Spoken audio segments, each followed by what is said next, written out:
Welcome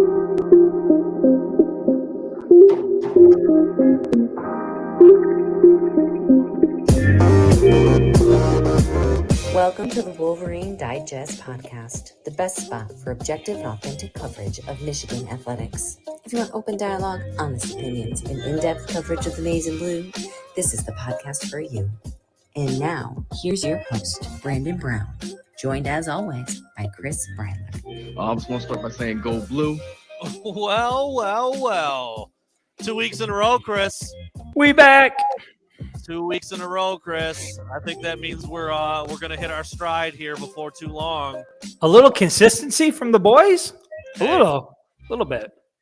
We got a hell of a show. We got 1, 2, 3, 4, 5, 6-ish pretty large topics. A couple pretty big ones. We'll get into some different stuff there. Dude, there's only 2 more Saturdays, really, if you don't count the one coming up, and you obviously don't count game day.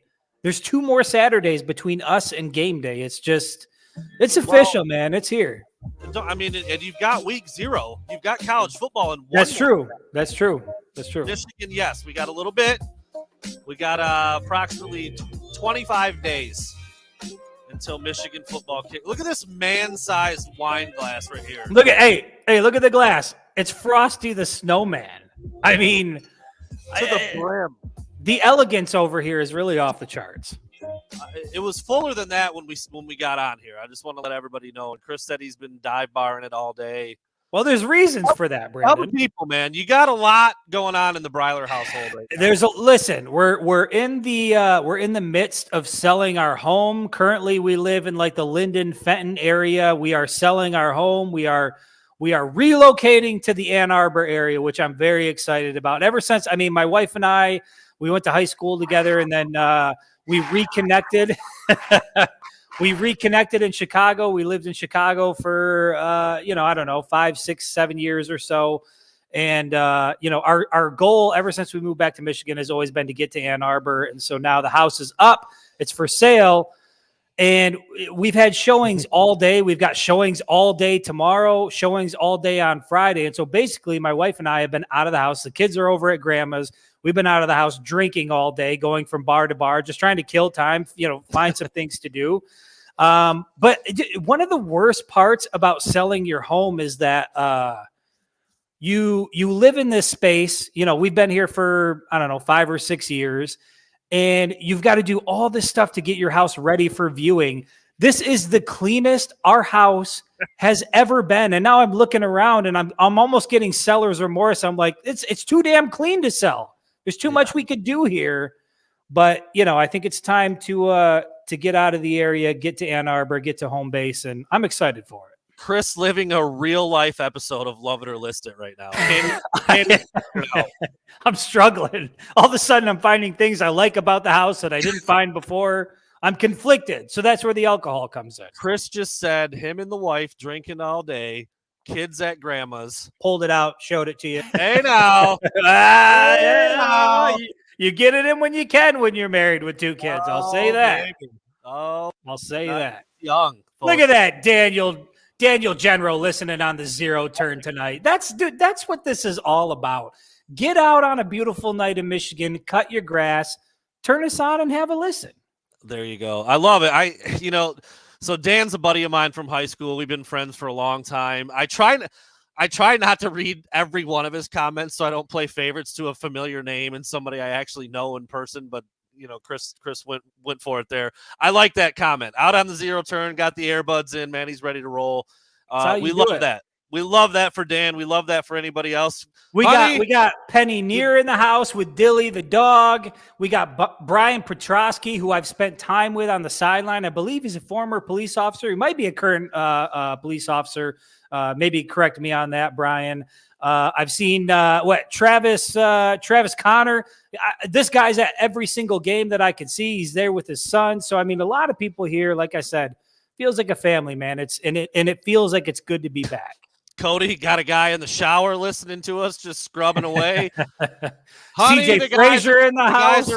The guys are on, right? That's what they Meredith say. Richard in the house, who's a constant. And you know what, Brandon? I talked to you about this before I went live. I've been really trying to get out of my, forgive anybody out there who may work for Verizon. Our cell phone bill is out of control. It's out of control through Verizon. We're at T-Mobile today, maybe looking to make a change. And a gentleman named Jay taps me on the shoulder and says, "Hey, man, like I recognize you. I kind of follow along or whatever." He showed me a picture. He was at the Big Ten championship game, rocking a winged helmet hat. So shout out to you, Jay. It was nice to meet you today. Like I said, man, it feels like family reunion time this time of year. Everybody coming back together and locking in for what should be for what should be an incredible fall season. You know what, Brian? It might not be 3 sheets, but I'm 2.5 for sure. Well, and we also see it on the analytics because June and July, we're like, guys, and there he is, Jay Leroy.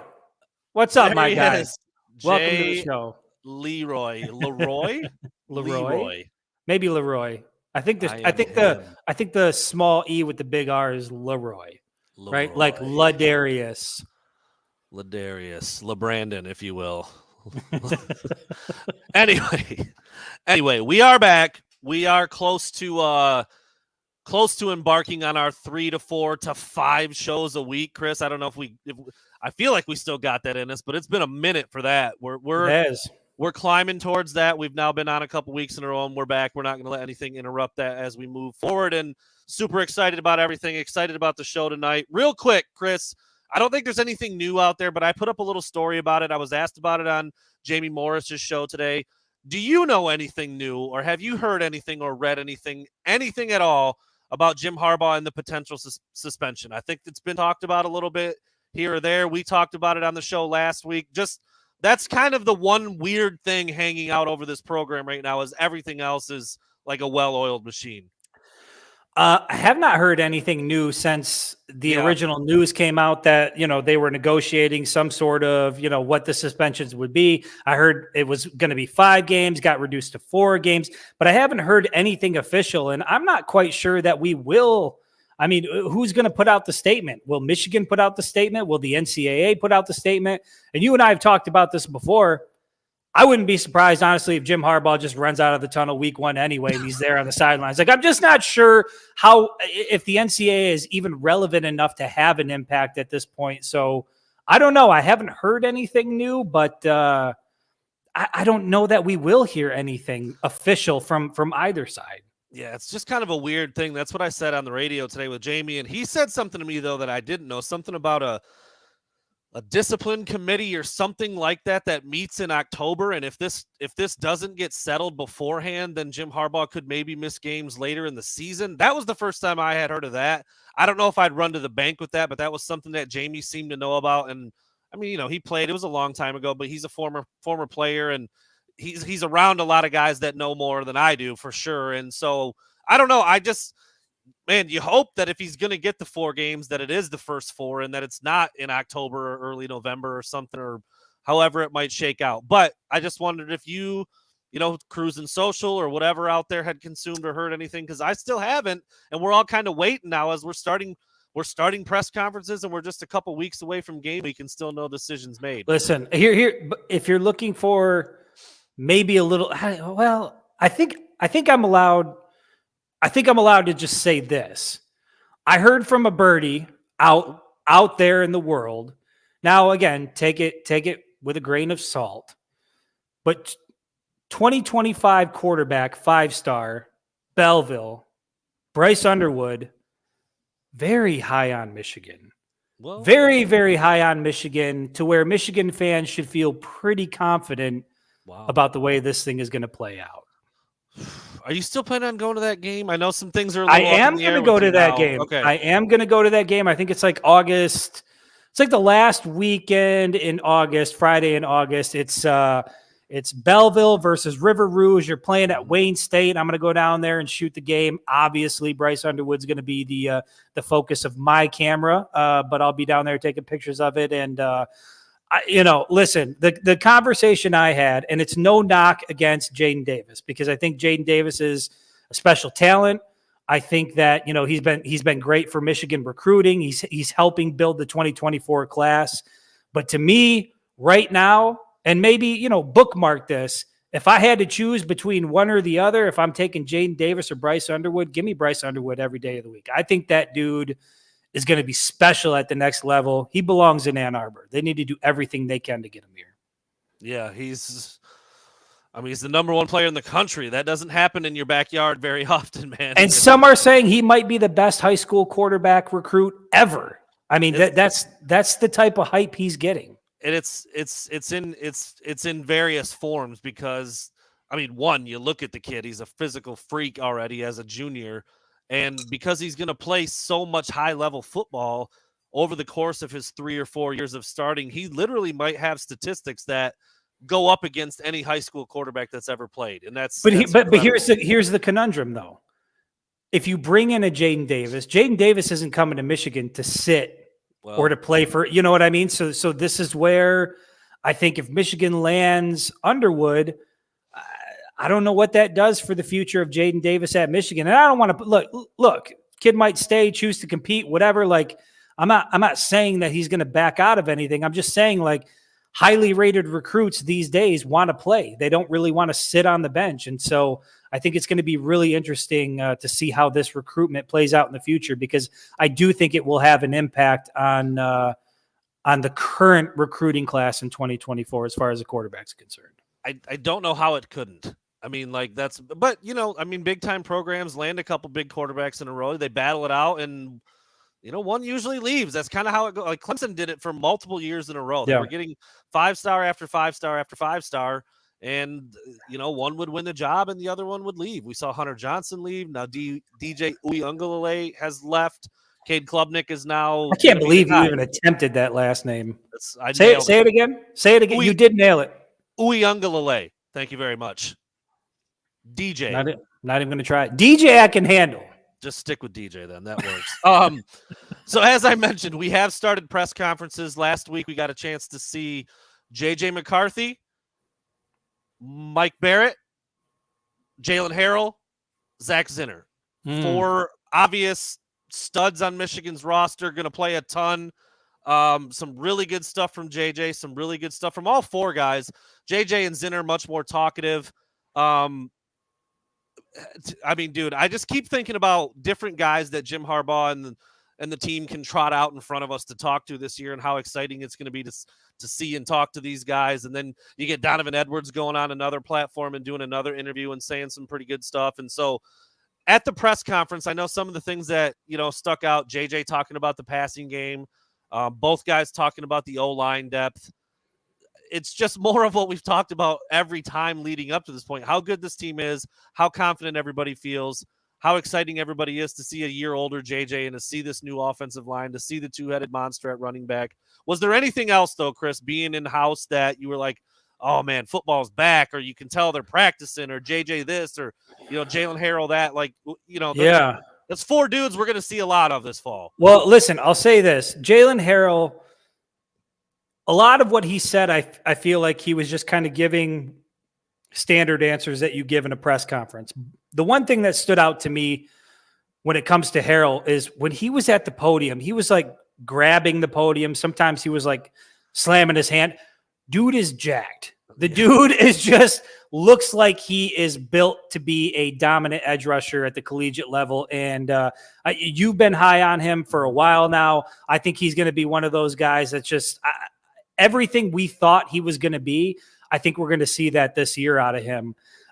When it comes to, Zach Zinner, the things that stood out to me were, he's focused in on what his job is, but he really talked about how he's taking sort of like a 1,000-foot view, or a balcony view, I think is what they called it. And he's looking at what the offensive line is supposed to do as a whole. And he even talked about, like, I think somebody asked the question, like, Sharon Moore splitting duties. He's offensive coordinator, but he's O-line coach, and yada, yada, yada.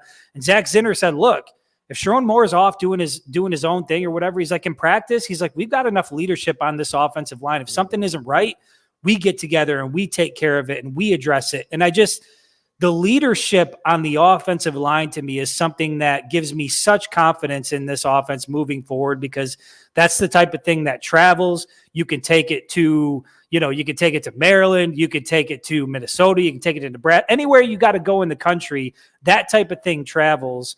And then the other thing Zach Zinner talked about was the transfers that came in. And I know we wondered, how's Drake Nugent going to fit into the equation? Guys like Miles Hinton, Ladarius Henderson. It sounds like those guys are, I don't want to say they're starters, but the way that Zach Zinner was talking about them, the way they came in, learned the playbook like they were veterans, especially what he had to say about Drake Nugent. I mean, he's a dog, high motor, outworking everybody. It just sounds like Jim Harbaugh and company really hit everything on the head when it comes to the transfer portal, particularly on the offensive line, the pieces they brought in. And when I was leaving that press conference, I walked by Miles Hinton. I'm just saying, everything Zach Zinner said about him, and I think even Jalen Harrell was like, he's just a big human being. He's hard to get by. I walked by him in the parking lot. He looks like he can play without helmet and pads and be just fine. I mean, that's the type of build he has.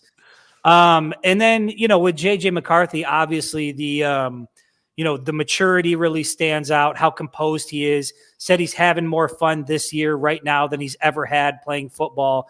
And he looks the part of a guy who's ready to take the next step forward. And obviously there's big expectations when it comes to, what he's going to do this year in this offense. I think he had a really good sophomore year, his first year as a starter, 22 touchdown passes. Obviously he had a couple of bad interceptions in the college football playoff, but I think a lot of people are looking at this guy as like, he is the linchpin. He is the X factor that's going to take Michigan to the national championship. And the one thing I loved that I heard from him was he said, look, God gave me the ability to use my legs, to have mobility. And so I think JJ McCarthy in 2023 has every intention of becoming a true dual threat quarterback. And when asked about, well, what does that mean in terms of injury? Are you scared? Are you scared maybe you're going to, he's not worried about the guys behind him. He's got confidence in Tuttle, in Orgy, and guys that are backing him up. But he plans to be a true dual threat this year. And for me, what that means for the Michigan offense, when you've got Corum and Edwards in the backfield, and then you've got a JJ McCarthy who's a true dual threat with an offensive line like that, I just don't know how you stop this offense. I really don't. It's a lot of fun to talk about. And I'm with you. I mean, going back to Indy, I left Indy thinking, I think Blake Corum just told us all three of those transfer guys are starting. Like, I remember thinking, feels like he mentioned them so quickly out of the gate and was so, just praised them so much. And I mean, he's already calling them by their, you had to almost like listen closely to pick up. He's like, you got Drake, you got LD, you got Big Hand. Yep. I'm like, all right, they got the nicknames already. I'm like, that's it. Those are the guys starting. And then of course, Jim Harbaugh does what he does, where he names every single guy at every position. And I don't think it's much hyperbole this year, because I really do think there's two starting units among that offensive line, because you've got guys that have started. Gio Al-Hadi has started. Jeff Percy has started. Yeah. Trente Jones has started. Carson Barnhart has started. Then, of course, you've got Keegan and Zinner. Crippen's in the mix, apparently. They're just loaded. But I think the way those three transfers have been talked about, the fact that they've started a lot of games, the other guys have started a handful. Those three dudes have started a lot of games, and they're a little older. They're a little more experienced. They've been around the block. No, not at Michigan, but it's still high-level college football. They've got it under their belt. And they're, by the way, they just happen to be, the tackles at least are two of the biggest guys on the team, Miles Hinton and Ladarius Henderson. So yeah, I think it's hard to keep those dudes off the field. Another thing to keep in mind. Exciting, man. Just crazy. Another thing to be excited about, and it's been a constant theme all offseason, and then it was reiterated in the press conference on Monday, Chris Jenkins. And when I did that sit-down interview with Mozzie Smith, he singled out Chris Jenkins and said, I think Chris Jenkins is going to be better than I was. And Mozzie Smith went in the first round of the Dallas Cowboys. Zach Zinner said, going up against Chris Jenkins, it's a problem. It's difficult. He actually said, I think that's the best interior D-line guy I'm going to face all year.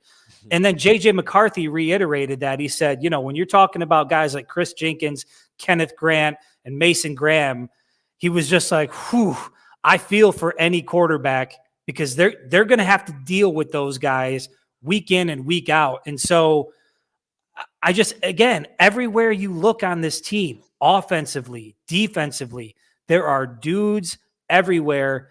It just all adds up to everything we've been saying for a while now, where feels like this is the year. It really feels like this is the year. I know so 2021 rolls around. Michigan does the unthinkable. We're at the playoff. We're like, wow, this is incredible. And then we start looking at the roster for 2022 and how it's come together. We're like, dude, are they going to be better this year than they were last year? There's no way, right? And they were. And now we're doing it again. We're doing it again for the second year in a row, where after an incredible season in just massive levels of success, beating up on Ohio State, winning the Big Ten title handily. Yes, a letdown in the playoff 2 years in a row, but that's the next step. And that's what all the players have been talking about. That's what all the coaches, I'm sure, are preaching, is they're going to be just as good. They're going to be favored in every game this year. I don't think there's any question. And it does. It feels like the stars have aligned. You've got Penn State breaking in a new quarterback. You've got Ohio State breaking in a new quarterback. You've got all the other teams that were in the playoff last year breaking in a new quarterback. Michigan's in a phenomenal spot. Number 2, as a matter of fact, in the newly released coaches poll. I don't think many people are going to pound the table about that. Georgia's there because they've won 2 titles in a row. Cool. Let them be at number 1. I think Michigan fits. Yeah, I think Michigan fits in at number 2 just fine. And you roll the helmets out and you let them play it and see what happens. So it's fun to talk about every time. I mean, the games are a few weeks away still. It's going to be awesome to see it on the field. But it's still fun to talk about. You know who else had fun talking recently, Chris? Who's that? Donovan Edwards. Dude said a couple things. Listen, I wrote an article about it. I love it. You want your big time athletes thinking they are the best at what they do. I talked about this with Jamie today. Whether you're an actor or an entertainer, a singer, a rapper, basketball, football, it doesn't matter. If you ask these, like, I'm the greatest. So many of them say that about themselves. I think that's just some dudes are, some people are just wired that way. To perform at that level for however long, you've got to think that nobody's better than you. However, Barry Sanders is my favorite athlete of all time on the planet. Sport, doesn't matter what sport, what era. I mean, I was Barry Sanders for Halloween like 8 years in a row. I didn't paint my face, luckily. Probably would have been somebody will dig that up. Thank goodness. Somebody will dig that up. And social media wasn't around back then, so thank goodness. I did rock the jersey and the little plastic Lions helmet for many years, many games at the Silverdome. I'm obsessed. I was obsessed with Barry Sanders. And I know if you go just a few hours west of us, people my age and a little bit older in Chicago and in that area will say the same exact thing about Walter Payton.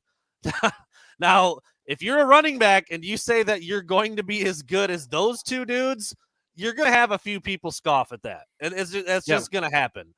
I don't scoff at it. I probably wouldn't quite go quite that far, but I have no problem with Donovan Edwards feeling that way about himself. He said he's going to go down as one of the greatest backs ever, listed those two dudes, said he's going to revolutionize the position because of his route running and his pass catching ability, which, I mean, dude, he caught 10 balls for 170 yards and a touchdown as a true freshman on the road at Maryland. Dude can play. I just wonder where you're at with the comments, the scope and the level that he went to, but then also just Donovan as a player, because we know he's a stud. He was incredible against Ohio State last year. He picked up right where Blake left off when Blake was hurt. Michigan did not miss a beat, and he was doing it with one hand. I mean, the kid is a bona fide star, but is there a little tiny but? I just wonder where you're at with what he said. Listen, and we texted about this a little bit. I watched the interview, and as I was watching the interview, I was like, okay. But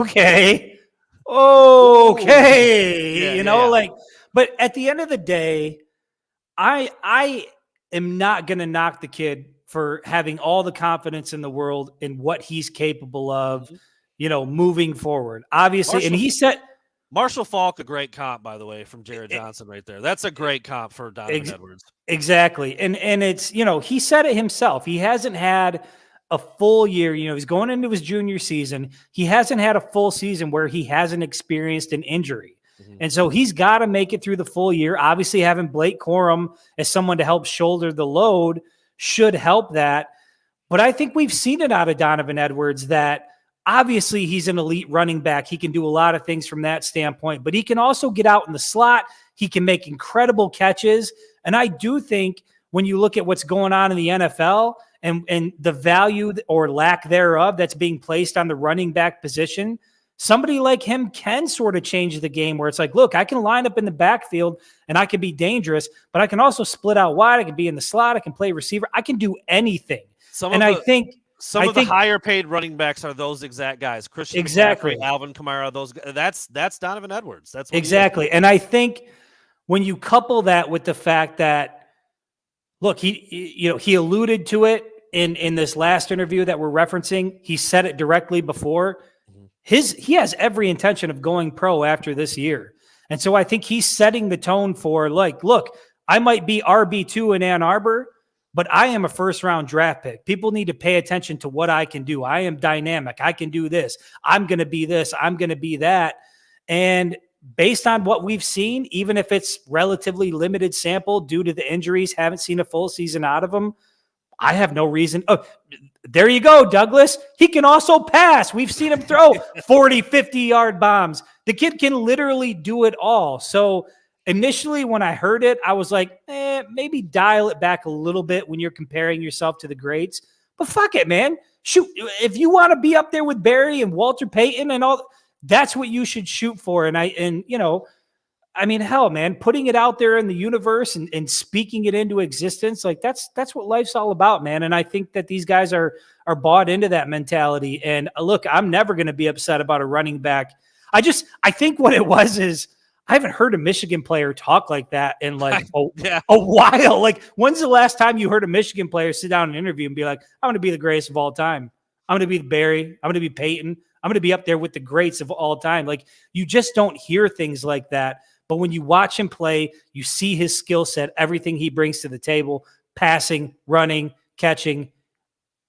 Hard to doubt it, man. I just want to throw this out there real quick. Also, Barry Sanders played his last game in 1998. Donovan Edwards was not born. So, like, that. And for me, Walter Payton's not. I think, he played in the mid to late 80s. I was, just a pup. I don't recall ever seeing him play live. I mean, I've seen, highlights after the fact. Barry, on the other hand, different animal. Watched him play live a lot in person on TV. It's my guy. They're building a statue of him, by the way, at Ford Field. Could be more excited about that. It's about time. That's awesome. But yeah, I mean, look, I'm with you. Speak it into truth, Donovan. Go ahead. Do your thing, man. If you think that about yourself, think it about yourself. I probably wouldn't have gone to the top. Like, that's probably half of the Mount Rushmore of running backs that he went with. I mean, there you can get a little. But if you're not trying to get there, then I get it. What are you doing? I get it. But it's just but it is weird hearing it. Like, thinking it is one thing, but hearing it in an interview, like I said, if JJ went up in a press conference or in an interview and was like, "Look, Joe Montana, Marino, Manning, like, I'm going to be there," I would have been like, "What?" But that's right. You're also, and look, I actually haven't heard I haven't heard a lot of backlash. But you open yourself up for some criticism when you do stuff like that, and I'm sure Donovan's not worried about that. I mean, he gives a shit about what people say. He doesn't care. No, but it just kind of comes with the territory. I don't know. Look, the title of my article I thought was pretty fitting. Donovan Edwards, the most confident running back in the country. I mean, it takes a lot of confidence to speak those words, and he's got reason to be confident. There's no question. And he did some incredible things last year, and I'm sure he'll do some more this year. So looking forward to see how he's used alongside of a healthy Blake Corum again. Hopefully they can both stay healthy, help each other a little bit, kind of take that burden off one another, because that's a tough position to play. There's no question they get hit more than probably anybody in terms of impact, but I don't know. I loved it. I loved hearing Walter Payton, Barry Sanders, #1 overall pick, revolutionized. Listen, Lord, he's going for it. I'll give him that. I'm glad he's on our side. I'm glad he's on our team. That, you know what I mean? I want the guy on our side. Would hate to have to defend against that. And we've talked about it before. The tandem of him and Corum. Corum's a little more They are just a yin and yang, sort of like when you listen to them talk, the way they approach things. I don't think their mindsets are different, but they complement each other so well in so many different ways that this is just, if you're a Michigan fan and you're looking forward to the 2023 season, really, really try to soak this in, because the idea of having a tandem like Corum and Edwards in the backfield, that thing comes along. That's rare. It's not something that happens year in and year out. So really enjoy this year, because you're going to lose both of them after it. God, I love Barry Sanders. I'm just looking at his numbers, dude. God, he was awesome. Jesus He was so sick. Whatever you do, don't go put on the uniform. You probably don't even fit in it now, do you? I don't. You had to get rid of it. I don't think we even have it. That's a sad, sad day. I did, however, buy a Shaquille O'Neal jersey the other day at a garage sale. Mint condition, goodness. never been worn, from like the what Magic? Yeah, oh yeah. Was it the black pinstripes or the blue pinstripes? No pinstripes, not the authentic. No pinstripes. It still goes hard. Listen, man, if you went Shaq without the pinstripes, I mean, it's a garage sale. It's not like you were. Yeah. They didn't have one in the back. Okay, they just had the one that they had hanging out front. Do you guys have any other Shaq jerseys in the house? You want to check back there for me? Size 46, please. All right. So, look, I don't know how long we're going to spend on this, because this is one of these things, Chris, that we could talk. I mean, this could be like a podcast episode by itself for the next month. But conference realignment's getting wacky.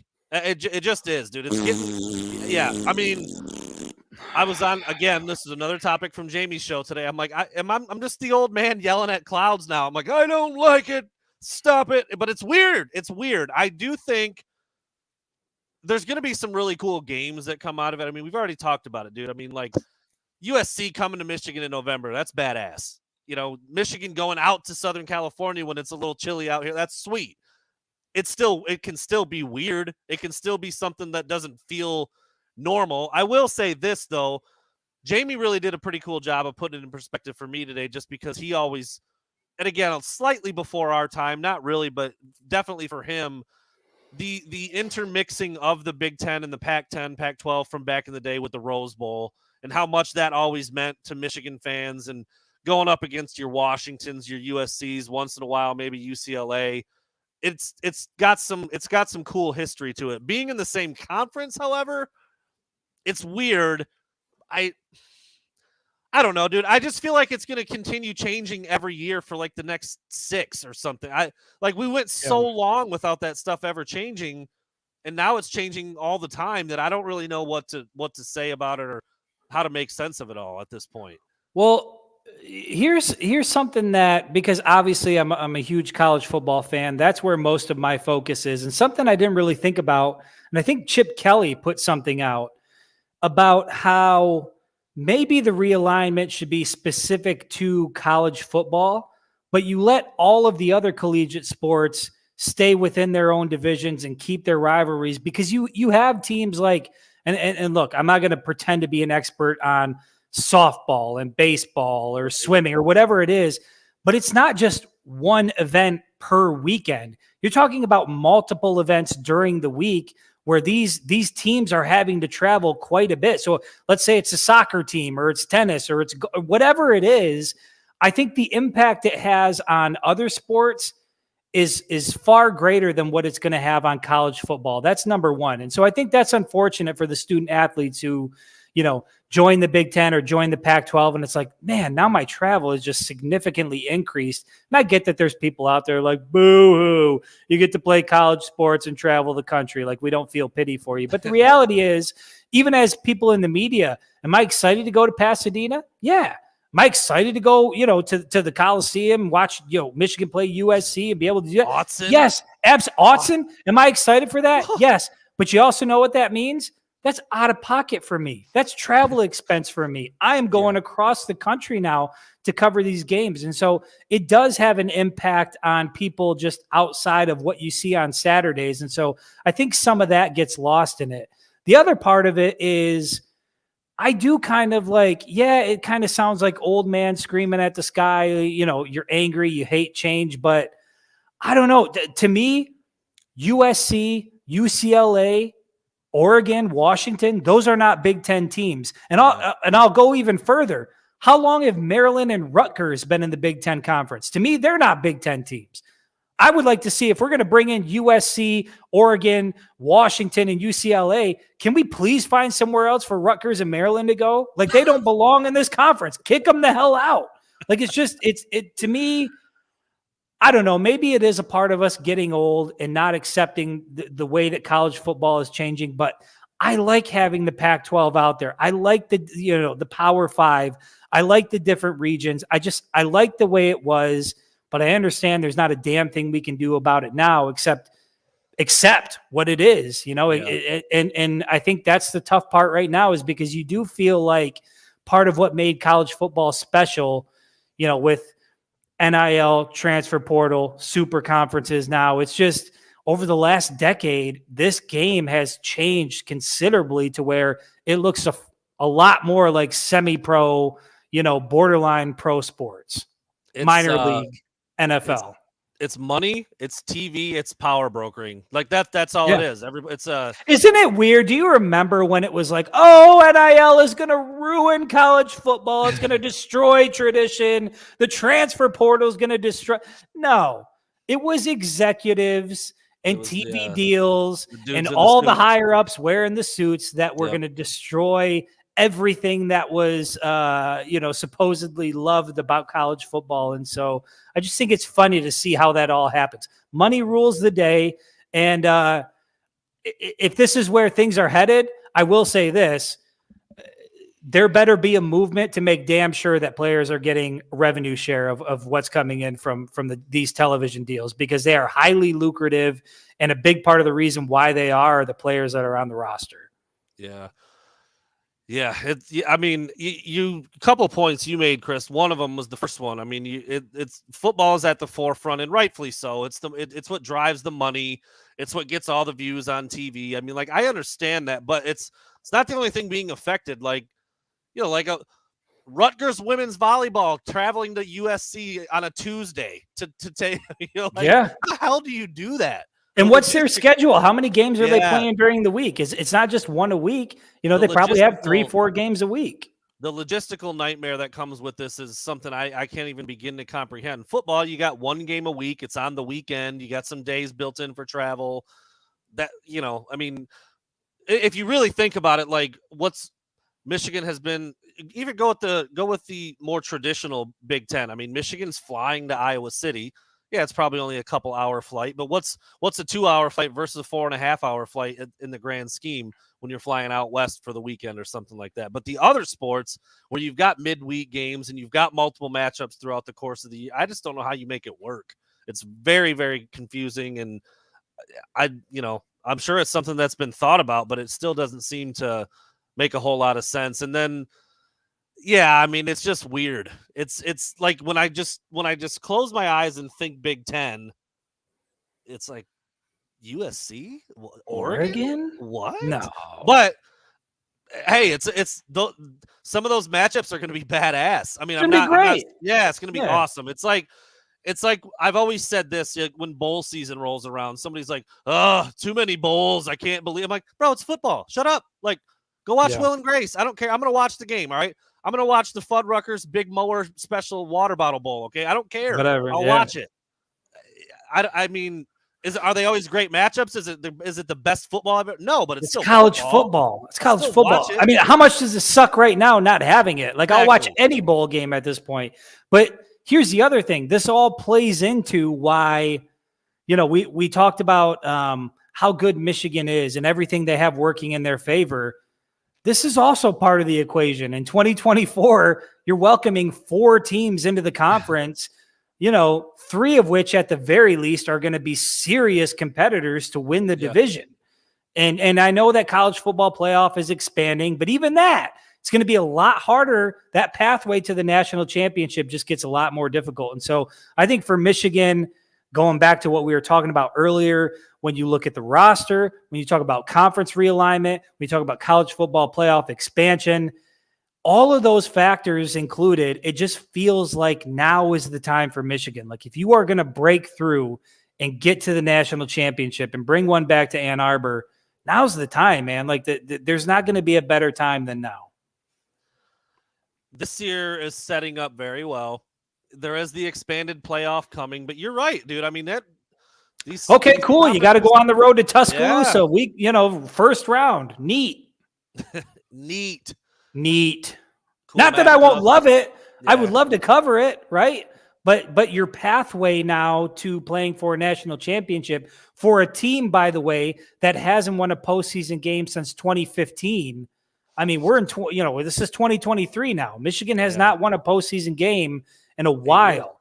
So the idea that cool, Michigan's probably going to be in the playoff, but they also have to win those games. And so if you're not winning them now with your best roster, the idea that you're going to be able to do this in an expanded playoff field, you might get through the first round, maybe, but it doesn't mean it's going to be any easier to get to the national championship. In fact, I think it's going to be harder. Yeah. And Travis, to answer your question, I think it's more USC, Oregon, and Washington. UCLA's, they've had some runs here and there. I mean, but they're not the traditional power that USC is, and the more recent flavor of the week, Oregon, Washington's been better. But listen, are we worried about Oregon on the road at night, prime time? Yeah, I certainly am. Am I worried? Sure. Even UCLA, Washington, playing at Washington, that's not an easy venue to go in and win a football game. So I'm concerned about all of that. It's certainly. It's not Maryland. It's not Rutgers. It's not Minnesota. It's none of that. So, these teams inherently make it far more difficult for Michigan. There's no question. No doubt about it. All right. We're getting yelled at by at least CJ Frazier to inject some joy back into the show. God damn it, CJ. He just Have can't we handle been thieving it? I think, it was pretty positive up until the conference realignment thing, and I think we're going to finish on a positive note. So I see where he's coming from, but let's put the daddy pants on, CJ, dude. You'll be all right, all right? God damn it, CJ. Put your daddy pants on and let us rant about how we hate conference realignment. Can we do that for 20 minutes? Chris, I can't help it, dude. I'm still a little hesitant to talk any drip with you following the Pistol Pete fallout. I don't want to coming from the guy who thinks Pistol Pete had drip. I don't want to go Give there. Give me a break. Okay. I'm not gonna do it again. I'm not going there again. We won't do it. One thing I do know about drip: number 9's got a little drip this year. Chris, does he not? Drip. Well, I mean, he's had some drip. He's had the arm sleeve with the Jordan arm sleeve with the number 9 on it. He draws a smiley face, marketable type stuff. But you and I don't know if you're on board with this or if we've even talked about it, but I believe there is one piece of equipment that can make every athlete at least 10% better, minimum 10% better, and that's wearing a visor. Anybody who's wearing a visor just plays better. I think it was Deion Sanders, right, that said, when you look better, you play better. When you play better, XYZ, whatever. Turns out JJ McCarthy, at least in fall camp, is rocking the visor. Looks pretty damn good.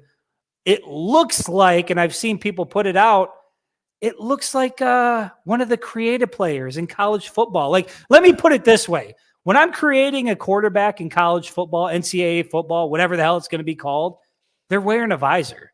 They have a visor. Quarterback with no visor does nothing for me. So the fact that JJ's rocking it, further confirmation that Michigan's on a mission this year. I usually go smoke or dark. I don't know.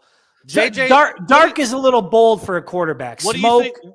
What was JJ's? Was it clear? Or that was clear, but it was like a mirrored finish. Clear but a mirrored finish. Okay, so yeah, you throw a visor on there, a little bit more drippy. But let's just throw this out there. We're not going to spend a lot of time on this. There doesn't need to be. It's a visor. But is it, Chris? Is this game apparel or is this just fall camp? Just dressing it up a little bit. That's what I don't know. Because Corum was rocking a visor as well, and Corum didn't have a visor during last season. So I don't know. I just think these guys are taking the season a little more seriously. A visor is a part of that. Super bright day. I mean, I don't know. No, you know what I think it is? Honestly, you get on these artificial turf, you got the rubber pellets, you get tackled, you get that shit in your eye. You're a quarterback, people are swinging. To me, it makes sense to make a visor, or wear one. Not only does it look better, but it just keeps shit out of your eyes, especially with the artificial turf stuff. So to me, it makes sense. Looks a lot better. I know it seems so damn trivial to people who aren't into that thing, but I'm telling you, when a quarterback wears a visor, that means he's taking it to the next level. I don't disagree. Sorry. We got back on the same page when it comes to drip. We will shelf Pistol Pete for another day. JJ McCarthy, drippy with the visor. Knee-high socks are not drip. That's all I'm going to say. Bruh. That's all I'm going to say. His jersey said Pistol. I mean, dude, what are we doing here? I mean, the dude was an icon, bro. He had custom kicks before that was even a thing, dude. He dropped 60 burgers on people without a three-point line. Great the player. Dog. Zero drip.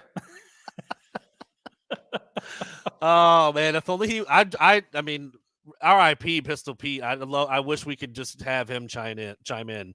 I just want to know what he would say. Just bring him on the show. I just want to know what he would say to be told. We need an independent. We need a somebody who's not connected in either way to talk about Pistol Pete, whether or not there was drip there or not. Oh boy! All right, there you go, Raymond. Absolutely. Not only was JJ rocking the visor, 12s, but the Michigan colored 12s, the Jordan 12s. Like again, everything is just the little things are adding up. The big things are adding up. It's got championship season written all over it.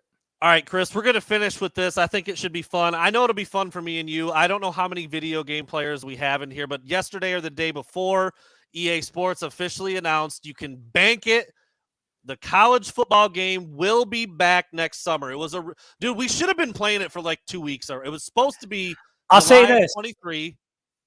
It's a good thing it didn't come out this summer because I got some quality time in with my wife and kids. Because next summer, when it comes out, I'll just be in a room by myself. Leave me alone. Bring me Mountain Dew. Bring me pizza and chips. And outside of that, leave me alone. Like let me run my season. Yes, I'll be 4 seasons deep by the third day I have it. Yeah. I can't wait. All right, so pimples everywhere. We basically just turned back into a 14-year-old. That's just what we are for the following months. Benjamin Button, but like the worst way. Games. Yeah. All right, so I've gone through and come up with a few different scenarios. You have not seen these. I told you I was going to do something about rankings and ratings and talk about the roster a little bit, but you have no idea what I'm about to throw at you. We'll see how this turns out. I have one that's a little bit lengthy that involves math. I might need to put you on the solo solo display like so, but not yet.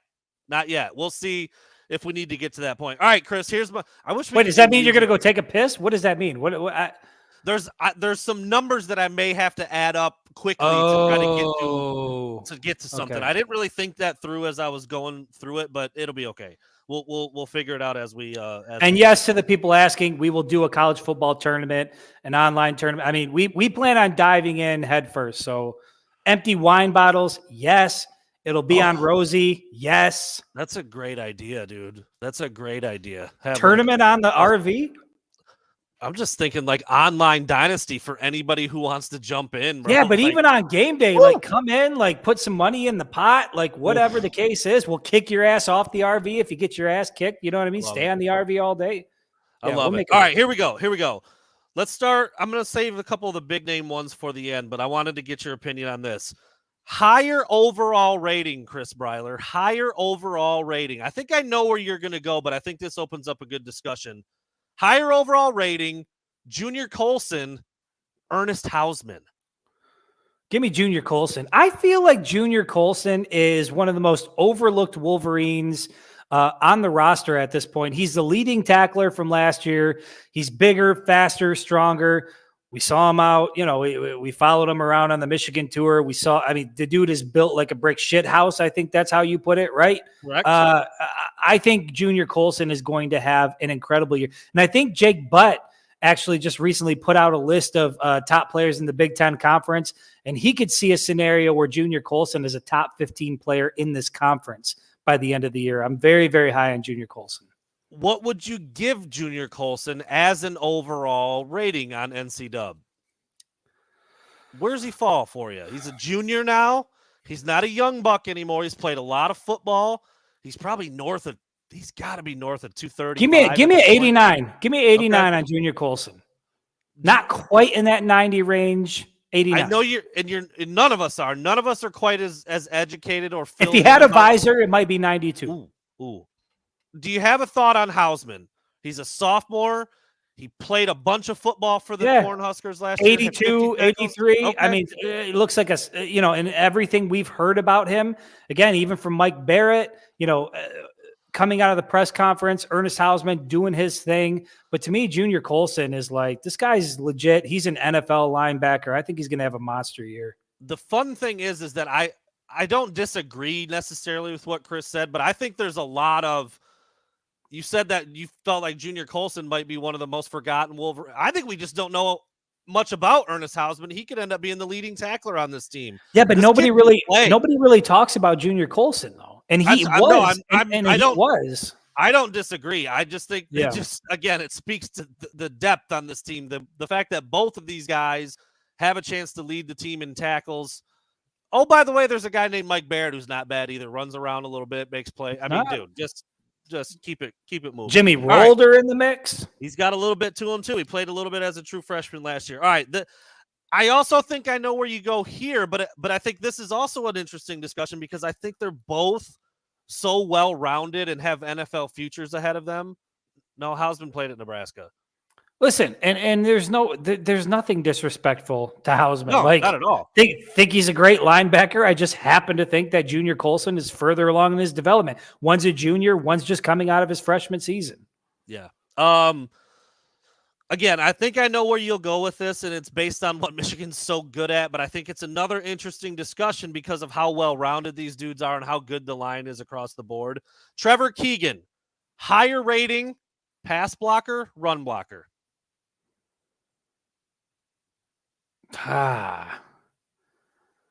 That's a tough one, man. I would say run blocker. Mm-hmm. I think the guy likes to get downhill. But I also think that he's a solid pass blocker as well. I give the slight edge run blocker. It's not like because he's giving up. You know why? You know why? Because that's what Michigan does. So he gets more experience in that. That's where I'm going to put the higher rating. Here's why I think you could also make a pretty strong argument for Keegan as a pass blocker, because in a pinch, you can kick him out to left tackle and he'll do just fine out there. I know, Nick, it's all love. I got you. I think there's a pretty good debate with him. I'm wondering where you fall on one Zach Zinner. Run blocker, pass blocker. Big 6'5". Well, there's videos coming out of him doing pass block where he's throwing people left and right. But then I also have a video that I shot myself run blocking where he goes out and he's putting people in the ground. So I would put it equal at like 98, 99. The guy's just going to throw fucking people around. You can't even. The dude has a tattoo on his forearm that says "Born in the Trenches" or some shit like that. Like that. This is a guy. It's like everything you want in an offensive lineman: big, nasty, angry, aggressive, like smart. Exactly. Everything you want, you have in Zach Zinner. So I would put him equal, and I would put him very, very high. Dude, and Meredith, yes, we did pick up a couple of Hoosiers, AJ Barner and Jack Tuttle. AJ Barner, tight end. Jack Tuttle, quarterback, came from Indiana. Hausman came from Nebraska. Yeah, dude, I'm pulling it up. I did this rather quickly here, but dude, product of the trenches. There it is. Product of, dude, I love the negative space as the coloring of the letters. That's what I'm saying. His skin tone is the color of the letters. Dude, love that. Listen, if you don't know anything about these guys and they're standing in like an offensive line lineup and you're selecting them, you see a guy with product of the trenches on his forearm, I'm taking him. Dude, he just dude, that tat when I saw that picture come out, awesome. Absolutely, it's weird. Awesome. No, not weird. I'll say this. It's hard to get excited about an offensive line, and I am jacked about Michigan's offensive line. I know. I'm excited to watch those boys play. All right, this next one is a two-parter, Chris, because for everybody out there who grew up playing NC-Dub like I did, like Chris did, you'll know exactly why I'm asking this question, okay? And I'm going to try to keep it to the defensive ends, keep it to the maybe outside linebacker, keep it to the edge rushers.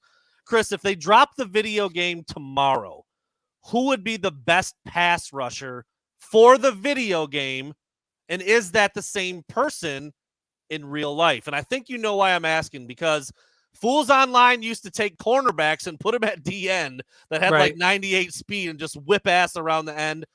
So I'm asking you, do you think there is a best suited pass rusher for a video game skill set? And then is that the same dude in real life?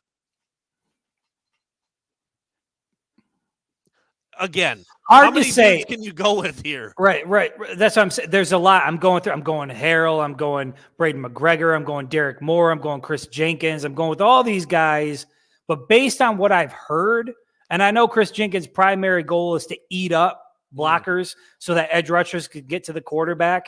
But I think it's Chris Jenkins. Wow. I think the speed, the explosiveness, everything that he has, and everything I've heard coming out of camp, I still give it to Chris Jenkins to get to the quarterback. I think he's going to be an issue.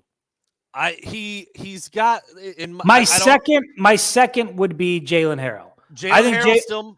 He's still my guy. I picked him to be the sack leader last year. He wasn't not quite. There weren't a lot of huge sack numbers on the team last year, but I believe it was Mike Morris who led the team in sacks, if I'm not mistaken. He did, yes. And Jalen Harrell got him a couple. I mean, Iabioki had a couple. I mean, there was kind of spread around last year. I would go with Jalen Harrell. I think if he was a video game player, he'd have like a low to mid 80s speed. I think his agility would be high. I think his pass rushing skill set, whatever, would be high. And I think he's the same in real life. I'm gonna double down. I'm gonna take Jalen Harrell as my predicted sack leader for 2023, and I think it's the same guy. Dude, I love the 32 on a defensive end. He's built like a giant running back, and I love the dude, man. I think he's got star qualities, and it didn't quite play out that way last year. He was very good last year, but I think he could really shine this year. But dude, you named 5 guys. How do you get to one? Didn't even mention Josiah Stewart, who, by the way, looked like a man in his photo shoot at Michigan. Correct. And he was asked about Jalen Harrell was asked about Josiah Stewart and the fact that he's a little bit undersized. And I can't remember exactly what he said. And he's like, yeah, he's undersized, but he'll take you for a ride. So like all these guys are a problem. And then, you talk about, dude, Mason Graham had an incredible freshman season. Kenneth Grant, when you see photos of him, if he plays up to what he looks like physically, all of these guys are just going to be a huge problem. So you're right. It's a good problem to have. Not sure where to pick, but based on just the athleticism, the freakish athleticism, the fact that some analysts are saying, look, this guy possibly a number one first round draft pick. I'm going with Chris Jenkins. Game record. If we're talking just purely getting after the quarterback, I'd probably go elsewhere. But if you're talking about disrupting TFLs, making stops at or around or behind the line of scrimmage, I'd go Chris Jenkins all day. Yeah. The flashes of like Mo Hurst being quick on the interior, but he's bigger and stronger than Mo Hurst. He's better than that. He might be better than Mozzie. He could be a problem. All right, this one should be relatively quick. I don't know if there's a lot of debate. It's not much of a thinker. You just kind of got to pick and go. Chris, Will Johnson's overall rating. Rating? Will Johnson, sophomore cornerback. He's never going to come off the field. I mean, listen, I know you were on my shit when I gave J.J. McCarthy a 97 before he even started a game. But let me ask you this. Where would you put J.J. McCarthy now? Hey, just wait a damn minute. Just wait a damn minute. All right, so all right. We'll wait a damn minute on that. Will Johnson, he's a 98. He is the real deal. He's one of the top cornerbacks in college football, if not the best cornerback in college football. Give me 98. Is there a deficiency in his game anywhere? Size, speed, coverage ability, ball skills? Where is it? If there is a deficiency in his game, I have no idea what it is. The way you just said that, I cannot argue. There is no deficiency in Will Johnson's game. He's got phenomenal ball skills. He's every bit of 6'3". He can fly. He's smart. He doesn't hold. The kid's special. I gave him a 95, so I'm not far off. I'm not gonna. I don't have the. I can't slurp it. I can't give you the slurp button because I don't think it's that slurpy to call him a 98. Kid special, man. He's good enough to go pro after next year, but he's got to come back for another year. Oh darn! Who was it? PFF already had him as a top 10 pick after his freshman year. Yeah, going to the Eagles. Special. So I say 95. Chris says 98. I don't think you're going to get much of an argument out of either one of us for that one, but yeah, dude, the kid's got it all. He's got it all.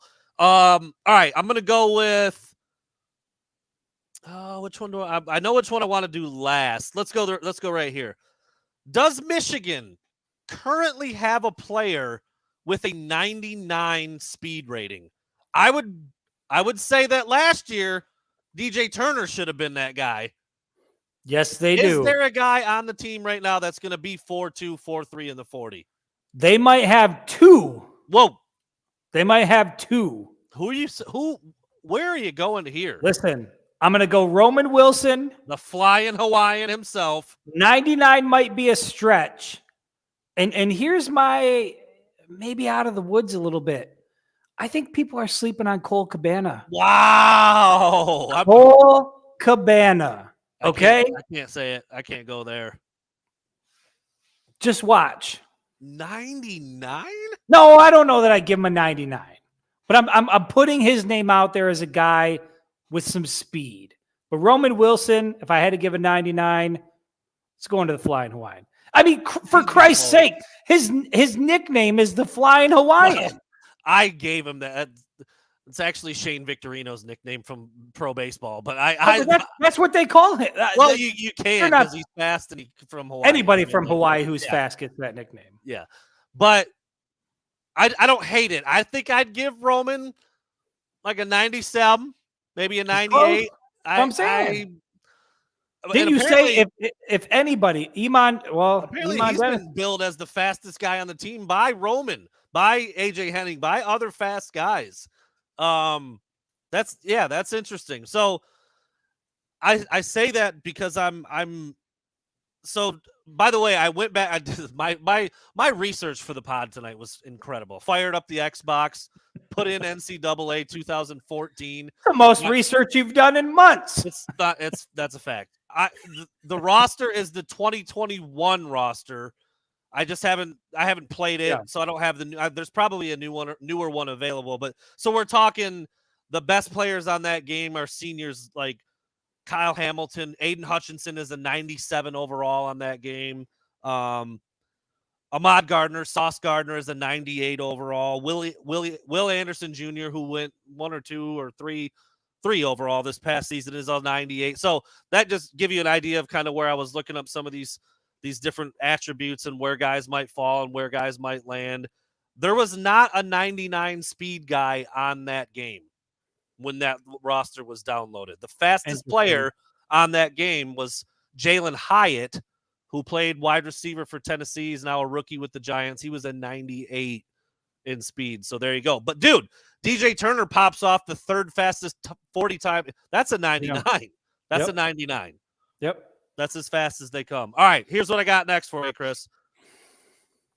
What is J.J. McCarthy's highest attribute that he has? And I'm going to fly through them because there's a bunch. Here's what you can pick from. Are you ready? Yeah. Yep. Speed, strength, agility, acceleration, awareness, break tackle, elusiveness, throw power, throw accuracy, stamina, injuries, or leadership. What is J.J. McCarthy's best quality out of all of those? Number 1 is leadership. Wow. Number 2 is elusiveness. Interesting. And then number 3 and 4 is probably accuracy, throw power. Okay. I probably put accuracy number 3, power number 4. Interesting. Elusive. Elaborate a little bit on this, Chris. I mean, we've seen, if you've seen, the highlights from what he did against Western, I think it might've been even against Maryland, maybe even a couple of times against TCU. He just has a phenomenal ability inside the pocket to escape pressure and get out and make things happen. Whereas his predecessor, no knock against the guy, Cade McNamara would have taken a sack. JJ McCarthy's keeping those plays alive. So, he is a true dual threat guy. He's elusive there in the backfield, can make things happen.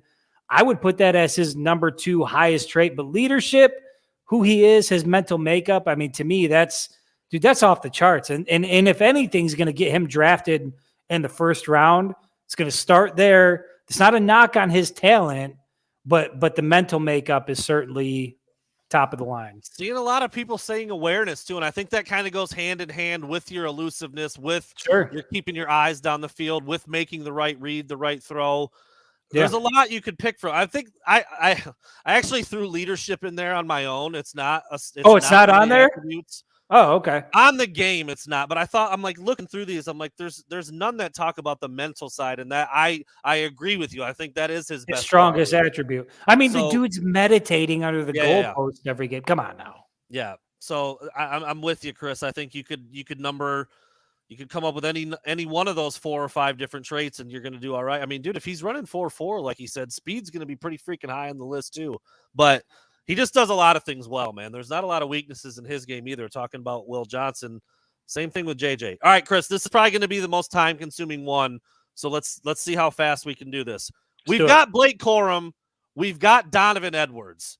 I mean, to have both of these guys available to run the ball for you, it's crazy.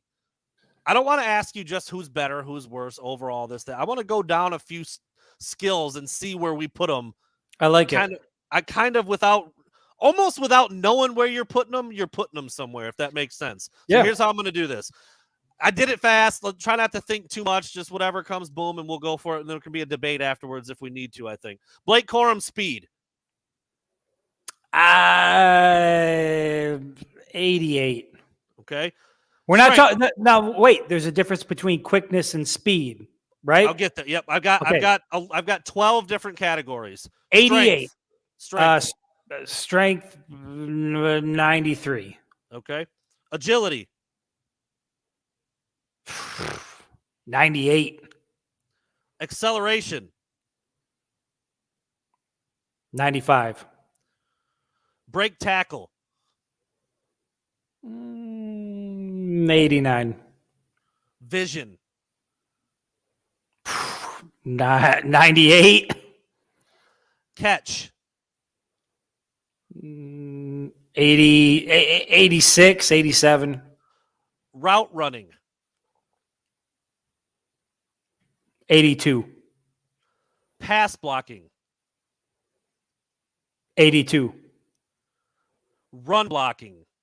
Because if JJ's doing some dual threat stuff, little zones and traps. Well, we've seen Blake get out. Again, give me 80 on run block. I mean, it's something he's not doing it play to play. So right. 80. Tougher. It's a little tougher. Yeah. I almost didn't put that one on there, but then I had the same thought. I'm like, well, JJ runs the ball. You never know. All right. There's been some reverses to guys too, so it does happen. You're right. Stamina. 95. And injury. Wow. Yeah. Here we go. I think you gotta put him at a 79 at this point. He has not gone a single season without missing some significant time due to injury. All right, here we go. Dono, speed. 97. Wow. Strength. 91.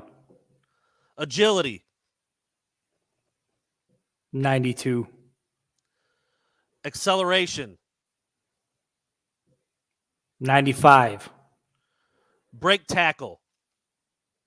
95. Vision.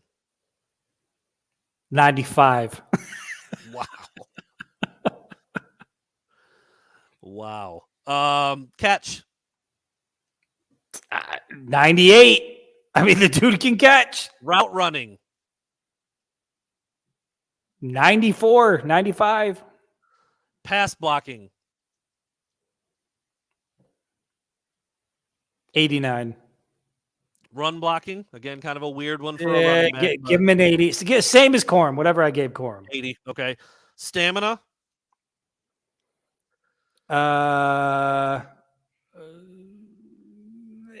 89. And injury for Dono. Same, about a 79. All right, this is where I really want to add these up and give them an average, and that's essentially going to give us the overall for these two guys. And I'm excited to hear it. Let's hear it. All right, so here's what I'm going to need to do. Chris, is there anything you want to spitball about for I need like 2 to 3 minutes. What do you got? About what? I don't care at this point. Oh, about anything? Yeah. Well, I think here. This is perfect. We've had a bunch of people asking about Rosie. Let's talk about Rosie. Oh my ups, God. downs, thoughts, what we might want to do, what we're still thinking about. This is while you're running the math? Yes. Yeah, I'm going to do it as fast as I can possibly do it. All right, but don't put there we go. So, okay, if you're asking about Rosie, whether or not we're going to be... Everybody get your phones out. This is a potential blooper reel right here. Here we go. Whether or not we're going to be parked outside the big house, the answer is I don't know. I mean, I've been working on it for a better part of the summer. We obviously had a premium spot with the Penn State game right across the street from the big house. We also did a tailgate for the Michigan State game. But the cost to do that is astronomically high. And so we've been working with some potential sponsors, trying to figure out what we're going to do. The goal is obviously to get Rosie down in the vicinity of the big house, make sure we can still do the tailgates. But the reality of the situation is, you're talking about a significant expenditure for us to be able to put on these events. And what we don't want to do is have a shitty event and have people come out, not be able to have food, not be able to have free alcohol. And so I'm still working on that. I know that we're less than a month away from opening week, but I can promise you my goal is to have Rosie somewhere down there within the vicinity so that we can have, Madden set up, TV set up, the food set up, the alcohol set up, just the entire experience, the music, everything we did last year. We want to take it to the next level. But it's easier said than done. So that's kind of where we're at with that. Was that good, Brandon? Did that give you enough time to do the math? That's all you got. I mean, that's all I got. I didn't think you were crunching numbers for NASA over there. Well, I did my own numbers. Yes, CJ Frazier, Marco Turner. Ask some questions, guys. We can absolutely put together like a GoFundMe or something if fans want to help out for that. But I absolutely hate asking people for financial help to be able to do those things. That's something that, a task that we want to take on and something that we want to be able to provide for you guys, just to add to your game day experience. And so it's just, for anybody who's tried to, even if you come down to Ann Arbor with a regular vehicle and you're trying to find a place to park your car, it's not cheap. But when you're doing it with a 30-foot RV and you need electrical hookup and you need space to entertain, you need a lot of things going on. Just to give you an example, we were talking in the spot that we wanted to be in. I mean, you're talking about north of $30,000 for the season for us to be able to do that. So it's really hard to justify some of these costs. Again, I'm continuing to look in it, work with sponsors, try to figure out, what might work for us to get it down there. But to me, worst case scenario is that we don't have Rosie down there because it's become such a big part of what we do. And we've had some incredible experiences in that RV. And even the tailgates we did, man, the MSU tailgate, but in particular, Penn State right across the street from the big house. I mean, Braylon Edwards came through. He was on Rosie. That sounds a little weird. He was on the RV. Braylon Edwards. He was on her, man. He was on Rosie. He was on her and in her. Braylon Edwards came down, got on Rosie, was playing Mortal Kombat, the arcade machine with fans. It was just an incredible experience. And we want to continue to do that. But again, if we're going to do it, we got to do it the right way. Do have an opportunity to take it down to East Lansing as well. So, that's the other thing.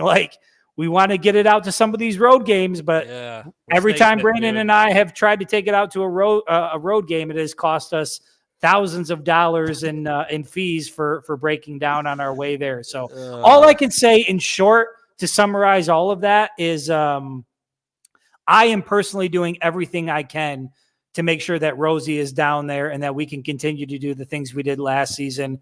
And that's my goal. And I hope sometime in the near future, I can announce some tailgates and, we can get it on and popping. The speakers, the food, the alcohol, the environment, all of that stuff. I want to make sure we can do that this year.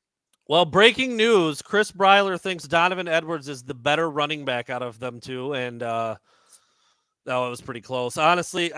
Look, this is obviously I'm not surprised by that. Yeah, this is a very inexact science, and when you start to throw a couple skills in there, like pass catching and route running, suddenly Donovan Edwards pulls out in front just a little bit. Yeah. So Chris, at the end of all that, added them up. Donovan Edwards came out to be a 91 overall for you.